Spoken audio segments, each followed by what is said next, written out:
देखिए class 10th के important questions हैं यहाँ पे। मोस्ट कॉमन क्वेश्चंस को मैं चैप्टर वाइज आपको डिस्कस कर रही हूँ यहाँ पे, जो आपको बेसिक पता होने चाहिए। तो चैप्टर वाइज लेंगे हम लोग। फर्स्ट रियल नंबर्स उन बच्चों के लिए है जिनकी प्रैक्टिस अभी वीक है और उन्होंने वो बेसिक नहीं कर रखा, और उन बच्चों के लिए भी है जिन्होंने काफ़ी ज़्यादा प्रैक्टिस कर ली है बट वो बेसिक भूल रहे हैं कि उनके एनसीईआरटी पे जो क्वेश्चंस है वो कैसे होंगे। तो इसके लिए आपको एक मोस्ट कॉमन क्वेश्चंस हर चैप्टर वाइज मैं यहाँ पे आप डिटेलिंग करूँगी। जस्ट क्वेश्चंस, उसके सॉल्यूशन आप खुद ही करोगे। अगर आपके पास किसी इंडिविजुअल क्वेश्चंस में डाउट आ रहे हैं तो आप वहाँ पे पूछ सकते हो। देखिए फर्स्ट क्वेश्चन जो आपके रियल नंबर से मोस्ट अकरिंग क्वेश्चंस हैं वो है prove that √2 + √3 is irrational. It means, कहने का मतलब है कि इस तरह के क्वेश्चंस आपके पेपर में आते हैं जो 2 मार्क्स के होते हैं। prove that √2 + √3, there may be question of the prove that √2 √3 और √11 समथिंग, जो भी है इरेशनल। पहला क्वेश्चन देखिए। नेक्स्ट सेकंड क्वेश्चन जो इस तरह में आएंगे वो how many irrational numbers between √2 and √3। तो इसके ये 9th क्लास का क्वेश्चन है बट कभी कभी आपके क्लास 10th के बोर्ड में भी ये पूछे जाते हैं 2 मार्क्स में। तो √2 की वैल्यू क्या होती है? 1.4 होती है। √3 की वैल्यू होती है आपकी 1.7। तो इसके बीच में कितने इरेशनल नंबर्स होंगे? तो there are infinite irrational number. अगर आपको निकालने हैं तो देखो आप 1.5 1 2 3 समथिंग, 1.5 3 4 समथिंग, कुछ भी आप ले सकते हो। तो many irrational numbers are between them. Okay, solution आपको करना है, मैं सिर्फ हिंट कर रही हूँ बिकॉज अगर पूरे चैप्टर वाइज की सॉल्यूशन करने लग जाए तो आपके लिए भी दिक्कत होगी, मेरे लिए भी। ठीक है, थर्ड क्वेश्चन क्या है? इस तरह के क्वेश्चन आएंगे। टाइप ऑफ क्वेश्चन है ये, find list positive integers which is diminished by 5 is exactly divisible by 36 and 54। इस टाइप के क्वेश्चन में भी बच्चे कंफ्यूज हो जाते हैं। Is there find the HCF और एलसीएम। तो यहाँ पे ये आपने क्लास 6 और 7th में ऐसे क्वेश्चंस पढ़ रखे हैं जहाँ पे आपको लिस्ट नंबर निकालने होते थे, लिस्ट इंटीजर्स निकालने होते थे, and then you have to take the value of the LCM value of the numbers, and numbers के एलसीएम वैल्यू निकालने होते थे। तो यहाँ पे भी आप 36 और 54 का एलसीएम फाइंड आउट करोगे, and after getting the LCM of 36 and 54, जैसा कि अभी मैंने बच्चों को बताया इसका एलसीएम 108 आता है, and after getting the LCM you just कौन सा ऐसा नंबर है जो 5 इससे डिमिनिश्ड हो रहा है, इट मीन्स कि इसमें 5 ऐड कर दोगे, that is your answer is 113। तो 2 मार्क्स का क्वेश्चन है। नेक्स्ट आपका इंपॉर्टेंट क्वेश्चन है यहाँ पे, is 7 × 11 × 13 + 13 is a composite number or a not। देखिए this is a question of the exercise, initial exercise of the real number, NCERT में given है बट मे बी आप फॉरवर्ड भूल गए होगे। तो कैसे करेंगे? composite number is what which have a more than a 2 factors। Prime number होते हैं जो जिसके फैक्टर्स, एक तो खुद 1 तो एवरी हर नंबर का फैक्टर है, and itself number itself, but when factors are more than 2 then it is a composite number। तो ये आपका क्या है? composite number है या नहीं? तो yes है। 2 मार्क्स में आने पे आप इसको क्या करोगे? यहाँ से आप देखो, यहाँ पे 7 × 11 × 13 + 13 है, take the 13 as a common, then you get a 7 × 11 + 1, that is a 13 × 78। So here 78 is a even number, and even number is always more than a 2 factors। So उसके 2 से ज़्यादा फैक्टर्स होंगे, तो जब भी आप मल्टीप्लाई करो किसी भी नंबर से, obviously it has a more than a 2 factors, so it is a composite number. Okay, clear है? क्योंकि ये 2 मार्क्स के क्वेश्चन है और बेसिक क्वेश्चंस हैं जो जस्ट आपको एक बार रिकॉल कर लेना है इस वीडियो से। देखिए नेक्स्ट टाइप ऑफ क्वेश्चन जो मोस्ट अकरिंग क्वेश्चन है, 3 bills tall at an interval of 9 12 and 15 minutes respectively, they start tolling together, after what time they next toll together। Okay, तो यहाँ पे आपको इन तीनों मिनट का क्या करना है? एलसीएम निकाल लेना है। इस टाइप के क्वेश्चन है, ये आपने क्लास 6 और 7 स्टैंडर्ड में भी कर रखा है। अब देखिए यहाँ पे एक और भी क्वेश्चन है जो मैंने नहीं लिखा है, तो वो आपको मैं डिस्कस कर देती हूँ बिकॉज इस तरह के क्वेश्चंस मोस्ट प्रोबेबली आते ही आते हैं जहाँ हमें एचसीएफ फाइंड आउट करना होता है। नेक्स्ट रियल नंबर का जो एक इम्पॉर्टेंट टाइप क्वेश्चन है, इस टाइप के क्वेश्चंस आते हैं। I am not asking that this question will be अगर यही क्वेश्चन आ जाएगा, but this type of question क्या है? Question 3 sets of English SST Hindi books have to be stacked in a such a way that all books stored subject wise. ठीक है, subject wise हम books को store करेंगे। And number of books in each stacks same, ठीक है, like मैंने 1 2 3 stacks जो भी लगाया वो क्या होने चाहिए, सेम सब्जेक्ट के होने चाहिए ना।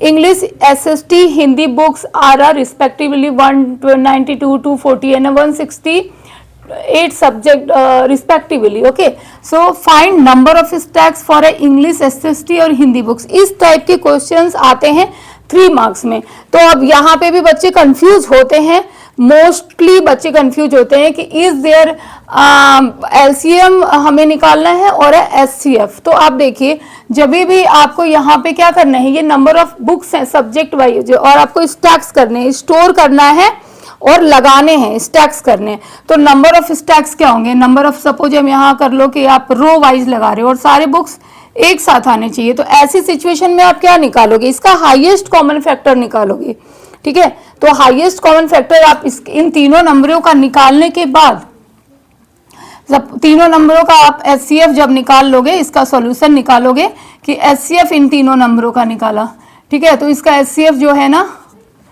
वो 24 आएगा। वो मुझे देखो अभी बताया हुआ क्वेश्चन है, इसलिए 168 से डिवीजन मेथड से निकाल कर आप देख लेना। इसमें आप डिवाइड करते हो तो 1 टाइम जाएगा 168 और डिवाइड करोगे, ये मैंने किसी लाइव क्लास में या वीडियो में बता रखी है, वहाँ से आप देख सकते हो। 12 में से 8 गया 4 और 8 में से आपके 6 गया 2, फिर 24 से आप 240 में देखो लास्ट डिवाइजर क्या है, तो 24 आपके यहाँ पे स्टैक्स बनेंगे।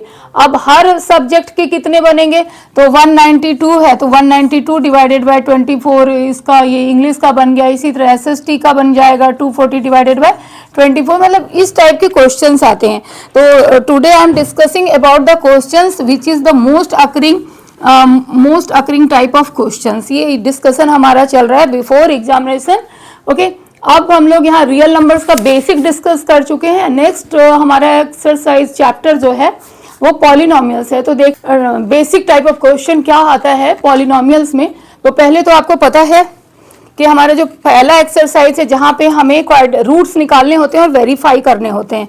ओके, चलिए अब कुछ इस तरह के क्वेश्चंस आते हैं कि suppose alpha and beta are zeros of the quadratic polynomial A, then quadratic polynomial हमें फाइंड आउट करने हैं जिसके जीरोज ये और ये होंगे, ठीक है। क्वेश्चन आप समझ गए कि अल्फा बीटा आपके इसके क्वाड्रेटिक पॉलिनोमियल्स के क्या है, जीरोज हैं। तो आप वो क्वाड्रेटिक पॉलिनोमियल निकालिए जिसके जीरोज 2 अल्फा एंड 2 बीटा है। तो है ये क्वेश्चन बहुत ही सिंपल। अब इसको कैसे सॉल्व करेंगे तो ये आपको मैं थोड़ा सा हिंट दूंगी, पूरा नहीं बता सकती अभी टाइम की वजह से।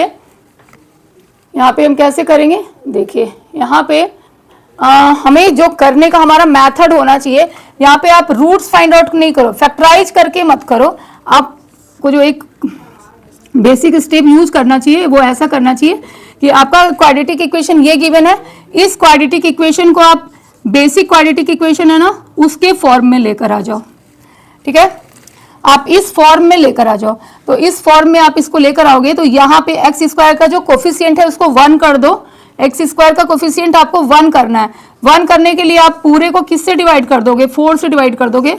4 से प्लस 4x बाय 4 है ना plus 1 by 4।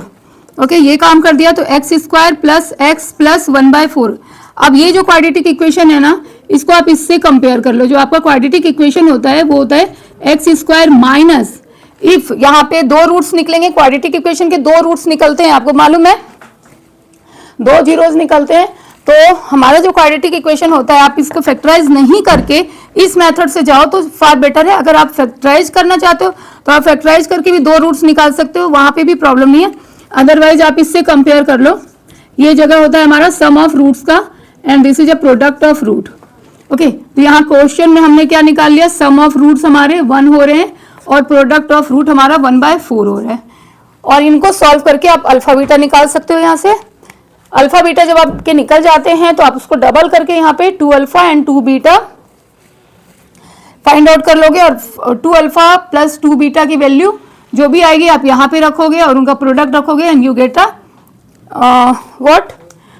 You get a quadratic equation जिसके जीरोस 2 अल्फा एंड 2 बीटा है।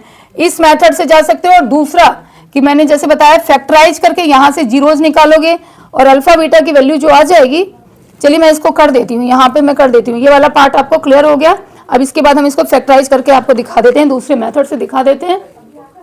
चलिए इसको फैक्टराइज हमने यहाँ पे कर लिया है 4x² + 4x + 1, तो 4x को ऐसे स्प्लिट करके लिखेंगे। नाउ इन दोनों से अगर हमने 2x कॉमन लिया, 2x + 1 और यहाँ पे भी 2x + 1, क्योंकि आपका ये सेम आना चाहिए, तो 2x + 1 आपका सेम आ रहा है। 2x + 1 पहला ये आ गया और दूसरा भी लिया तो 2x + 1, तो आपके सेम यहाँ पे निकल कर आ रहे हैं जीरोज। ओके, तो x की वैल्यू आपकी आ जाती है यहाँ पे -½ एंड x की वैल्यू -½ तो दो जीरोज आपके -½ और -½ हो गए। फर्दर आप इसको, यही आपका अल्फा और यही आपका बीटा होगा। तो मतलब इस टाइप के क्वेश्चंस आपको यहाँ से फैक्टराइज वे में लेकर जाना है। अब दो, इसको जब दो डबल करोगे ना, ये अल्फा हुआ ये बीटा हुआ, तो 2α जब इसको निकाला तो क्या आ जाएगा, 2α निकालोगे तो -1 और 2 बीटा भी निकाला हमारा, तो ये आ जाएगा -1। तो फिर आपके जो क्वाड्रेटिक इक्वेशन होंगे ये x² और यहाँ पे सम ऑफ रूट्स लिखा आपने, सम ऑफ रूट्स इस तरह से, और प्लस प्रोडक्ट ऑफ रूट्स है ना, यहाँ पे इनटू है, तो वो आपका क्वाड्रेटिक इक्वेशन हो जाएगा। तो x² -1 -2x और इनका प्रोडक्ट किया तो +1, तो आपकी क्वाड्रेटिक इक्वेशन x² + 2x + 1 आ जाएगी, जिसके रूट्स इस तरह से होंगे। तो ये खैर एक बताने का तरीका था कि इस टाइप के क्वेश्चंस आप यहाँ से प्रैक्टिस कर लोगे। इसी में आप देख रहे हो टाइप ऑफ 2 क्वेश्चन जो है हमारा, if alpha and beta are the zeros of the x² + 6x + 2 then find 1/α + 1/β। Same ऐसे ही करना है, यहाँ पे भी अल्फा बीटा जीरोज है। Either you go by the factorization method or by the formula method, कि हमें इसको x² + bx + c के फॉर्मेट में लेकर के सम ऑफ रूट्स, जैसे मैंने आपको बताया कि सम ऑफ रूट्स बीच वाला होता है हमारा, और प्रोडक्ट ऑफ रूट्स वहां से अल्फा + बीटा और अल्फा × बीटा निकालेंगे। तो होप ये 2 चैप्टर के आपको इंपॉर्टेंट क्वेश्चंस आपके लिए हेल्पफुल रहे। और नेक्स्ट वीडियो में आप यहाँ से चैनल को सब्सक्राइब करके नेक्स्ट वीडियो को देख सकते हैं, जो अभी मैं आपका लीनियर इक्वेशन एंड जो भी आपके लीनियर इक्वेशन, क्वाड्रेटिक इक्वेशंस और सर्कल, इन सब के ही इंपॉर्टेंट क्वेश्चंस आपके साथ डिस्कस करने वाले हैं। तो वहाँ पे आप उन अदर 2-3 चैप्टर के एक साथ देखिए, आपके कंटेंट में मिल जाएगा आपको। तो आप सब्सक्राइब कर लो और फिर आप दूसरे वीडियो को देख लो, क्योंकि एक वीडियो आपके लिए काफ़ी बड़ी हो जाएगी और आपका पेपर कल ही है, तो वो थोड़ा सा मुश्किल होगा लोड कर पाना। So okay, bye bye.